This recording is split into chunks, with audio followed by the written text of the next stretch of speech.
Oil వేడెక్కాక జీలకర్ర ఆవాలు పోపు గింజలు వేసుకోవాలి. నేను ఏం చేస్తున్నానో గెస్ట్ చేశారా? గెస్ట్ చేస్తూనే ఉండండి, చెప్తాను. ఇవాళ త్వరగా అయితే చేస్తున్నాను, పిల్లలు ఏడుస్తున్నారు కాబట్టి. అవి జీలకర్ర ఆవాలు వేగగానే సన్నగా తరుముకున్న పచ్చిమిర్చి వేసుకోవాలి. అవి కాస్త వేంపుకోవాలి.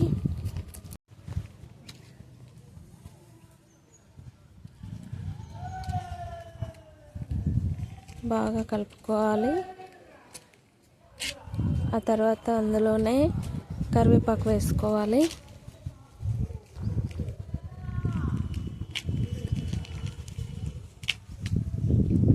ఏం వంట చేస్తున్నారో గెస్ట్ చేస్తున్నారా?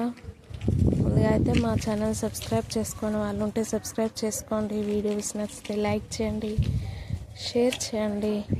కరివేపాకు వేసుకున్న తర్వాత బాగా కలుపుకోవాలి. పచ్చిమిర్చి వేగేదాకా కలుపుకోవాలి. ఆ తర్వాత పల్లీలు వేసుకోవాలి.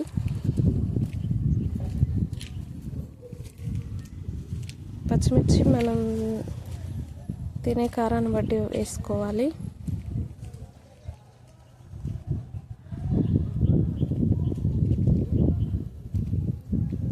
పల్లీలు వేసుకున్న తర్వాత బాగా కలుపుకోవాలి.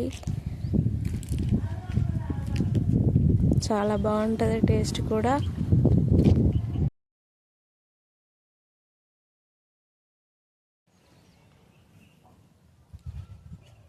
డైలీ రొటీన్ టిఫిన్ కాకుండా ఇలా ట్రై చేయండి. ఇది టిఫిన్ నేను చేసేది బ్రేక్ఫాస్ట్ ప్రిపేర్ చేస్తున్నాను. కొంచెం సాల్ట్ వేసుకోవాలి. బ్రేక్ఫాస్ట్లో ఏంటో గెస్ చేశారా? అటుకులు చేస్తున్నాను ఇవాళ మీకోసం. చూడండి, చాలా బాగుంటాయి. అలాగే మీరు కూడా ఒకసారి ఇంట్లో ట్రై చేయండి.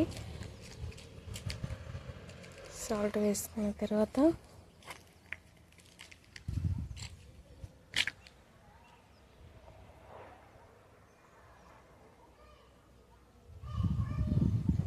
కలిసిందా లేదా చూసుకొని మరొకసారి వేసుకోవాలి. ఇప్పుడు మెంతి కొత్తిమీర కూడా వేసుకోవాలి. మెంతి కొత్తిమీర బాగా వేగాక కొంచెం పసుపు వేసుకోవాలి. అందులో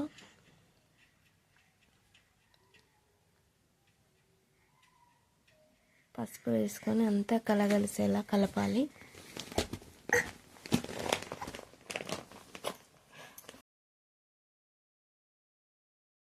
ఇది మొత్తం కలుపుకున్న తర్వాత లాస్ట్లో లెమన్ జ్యూస్ యాడ్ చేయండి. చాలా బాగుంటుంది. డైలీ రొటీన్ టిఫిన్ కాకుండా ఇలా చేయండి, బాగుంటుంది. టేస్ట్ సూపర్ ఉంటుంది. ట్రై చేయండి. Thank you.